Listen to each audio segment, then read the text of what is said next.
नमस्कार दोस्तों, मैं संजय गोल्डफाल लाइव A to Z में आपका स्वागत करता हूं। दोस्तों आइए आज एक और विकास दिव्यकृति सर का वीडियो के बारे में जानते हैं। तो चलते हैं वीडियो की ओर। अगर कोई आपको कभी प्रपोज करे, आप लोगों की उम्र है, ये सब चलता ही होगा आप लोगों के बीच में। मैं आपके टीचर से सामने बोल रहा हूँ, लेकिन मैं ऐसा ही हूँ। मैं जानता हूँ कि आपकी उम्र में से होता होगा, सब जानते हैं, तो होता ही होगा। कभी किसी से ये उम्मीद मत करना कि वो आपको पसंद करे ही करे। यदि कोई रिजेक्ट करे, बस हाँ, रिजेक्शन थोड़ा प्यार से होना चाहिए, बदतमीजी से नहीं होना चाहिए। उसके अधिकारों का उतना ही सम्मान कर रहे हैं जितना आप अपने अधिकार का सम्मान करते हैं। कि ठीक है भाई, आपको मैं पसंद नहीं, कोई बात नहीं, तू नहीं कोई और सही, कोई और नहीं कोई और सही।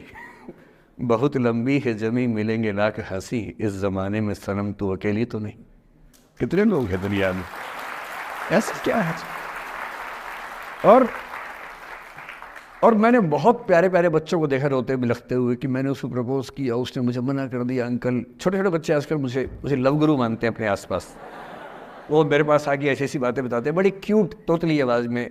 मैंने उसको प्रपोज किया, उसने मुझे ऐसे ऐसे वाली आवाज़ में एकदम रोते बिलखते हुए। तो मैं बोलता हूँ बधाई हो बहुत बहुत तुम्हें, कॉन्ग्रेचुलेशन। मैंने अपनी ज़िंदगी में ऐसे 50 मामले देखे, और 50 में से कम 49 मामले में जब कहीं दिल नहीं लगा, बाद में उससे बेहतर ही व्यक्ति मिला। अगर कभी ऐसा हो ना, मन ही मन में बधाई देना अपने आप को कि बच गया। हाँ बोल देता तो फंस जाती, हाँ बोल देते तो मर जाता। और मन में भाव वही रखना है, तो नहीं कोई और सही मात। स्ट्रेस नहीं लेना है।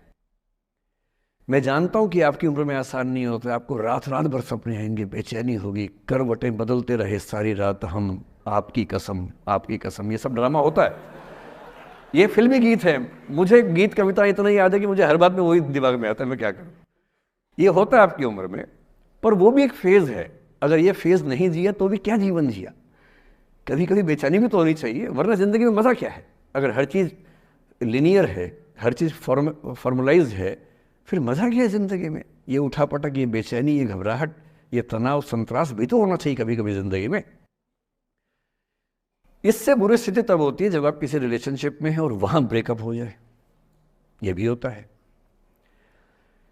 देखिए, मैं आपको बड़ी खरी खोटी सुनाने के मूड में हूँ। जिस जिस तरह का प्रेम आप लोगों की पीढ़ी में होता है, मैं ये नहीं कहता कि आपकी पीढ़ी ख़राब है, हर पीढ़ी ऐसी होती है। बस ये कि आपकी पीढ़ी को सुविधाएं ज़्यादा मिल गई हैं। हमारी पीढ़ी में ना चिट्ठी लिख के भेजनी पड़ती थी, बड़ा रिस्क होता था।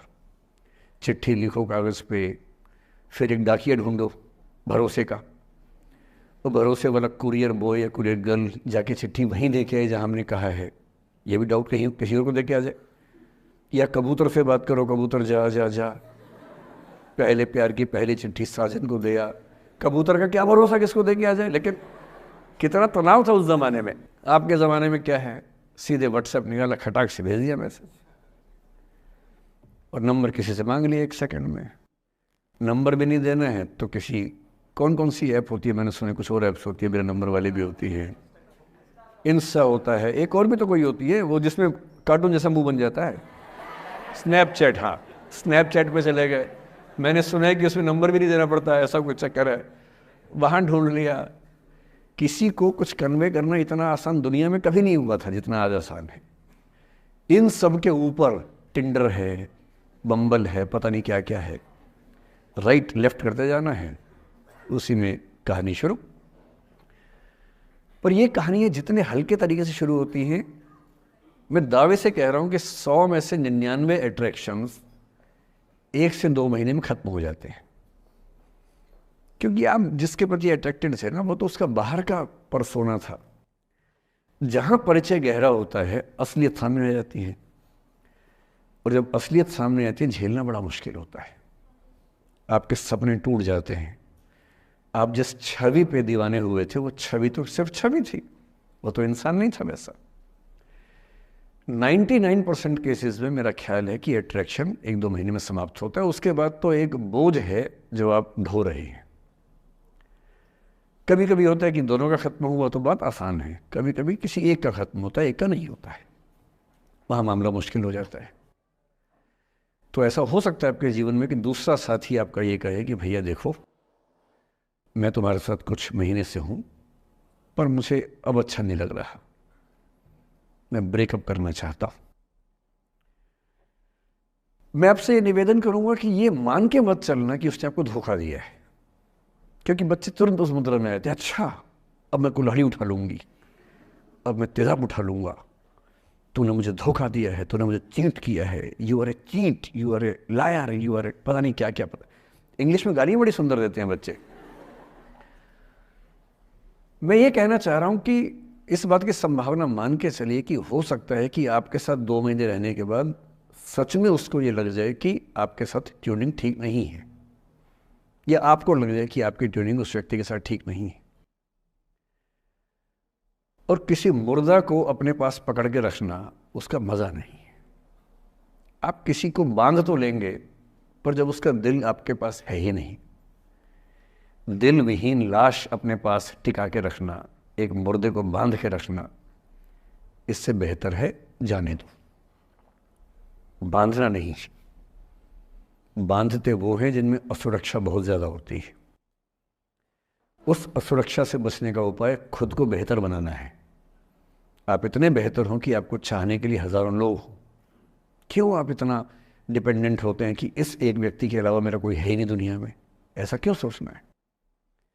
और ऐसे ही मामले में ये करना है वो अफसाना जिसे अंजाम तक लाना ना हो मुमकिन, उसे एक खूबसूरत मोड़ देकर छोड़ना अच्छा। और ये खूबसूरत मोड़ कैसे होगा? अगर कोई जाना चाह रहा है तो आपके पास 3 ऑप्शंस हैं। एक, ना उसको अच्छे से बात करे ना खराब से बात करे, न्यूट्रल होके जाने दे। एक, उसको धमकी दे, बर्बाद कर दूंगा, छोड़ूंगा नहीं, तो निकल के देख घर से, तेरे एड्रेस पता करवा लूंगा, मेरे साथ 50 दोस्त हैं, मेरे सारे आवारा हैं, सारे बेरोजगार हैं, सारे कुंठित लोग हैं, सारे गुंडे मवाली हैं, उनका धंधा यही है, तेरे पीछे छोड़ दूंगा सबको। एक ही तरीका है। और तीसरा ये कि ठीक है यार, ऑल द बेस्ट, जा सिमरन जा, जी ले अपनी जिंदगी। अरे ठीक है, हो सकता है मैं तुझे ठीक नहीं लगा, कोई बात नहीं, लेकिन किसी से मिलो तो बढ़िया से मिलना, तेरी जिंदगी अच्छी हो। मैं भी ढूंढ ही लूंगा किसी न किसी को, थोड़ी हेल्प कर दियो, कहीं इंट्रो करवा दियो मेरी भी, लेकिन ठीक है तू भी जा। ये होता है खूबसूरत मोड़ देकर छोड़ना अच्छा। चिपकू नहीं बनना है किसी के पीछे, ना बोरा जाना है कि तुम जाओ, मैं तो दीवाना, स्थाई दीवाना हूं तुम्हारा। कोई जब तुम्हारा हृदय तोड़ दे, तड़पता हुआ जब तुम्हें छोड़ दे, तब तुम मेरे पास आना प्रिय, मेरा दर खुला है, खुला ही रहेगा तुम्हारे लिए। वाह। पहले के जमाने में बेरोजगारी का ये लक्षण था। हम जब छोटे थे ये गाने सुनते थे, हम ये सुन के बड़े हुए कि ऐसे ही करना पड़ता है शायद प्रेम में। तो हमारे स्कूल में लोगों ने इसका पैरोडी बनाई। जब कोई तुम्हारा सर फोड़ दे, तड़पता हुआ जब तुम्हें छोड़ दे, तब तुम मेरे पास आना प्रिय, ये क्लिनिक खुला है, खुला ही रहेगा तुम्हारे लिए, तो बस आ जाना। जब कोई तुमको सड़क पे छोड़ दे, गाड़ी अपनी वहां से मोड़ ले, तब तुम मेरे पास आना प्रिय, ये ठेला खड़ा है, खड़ा ही रहेगा तुम्हारे लिए। क्यों भाई, क्यों खड़े रहोगे? बेरोजगार हो क्या? अरे ठीक, जा सिमरन जा, जी ले, और मैं भी जा रहा हूं जीने के लिए। ये दीवाना नहीं बनना है कि तुम मतलब मुझे ना चाहो तो कोई बात नहीं, किसी और को चाहोगी तो मुश्किल होगी। अजीब हाल है यार। तुम ठेकेदार हो कि तेरा ठेका मेरे पास है, नहीं तो किसी के पास नहीं है। अजीब हाल है। अरे ठीक है भाई, उसकी जिंदगी है, जीने दो उसको। क्यों किसी की जिंदगी में इतना हावी होने का प्रयास करना है? जब आप नहीं चाहते कि आपकी जिंदगी में कोई हावी हो, आप क्यों किसी की जिंदगी में इतने हावी होंगे? और जब बहुत दर्द हो ना, हमेशा दूसरे के पर्सपेक्टिव से भी सोच के देखिए कि उसको ऐसा क्यों करना पड़ा। क्या पता कोई मजबूरी हो, कभी कभी होती है।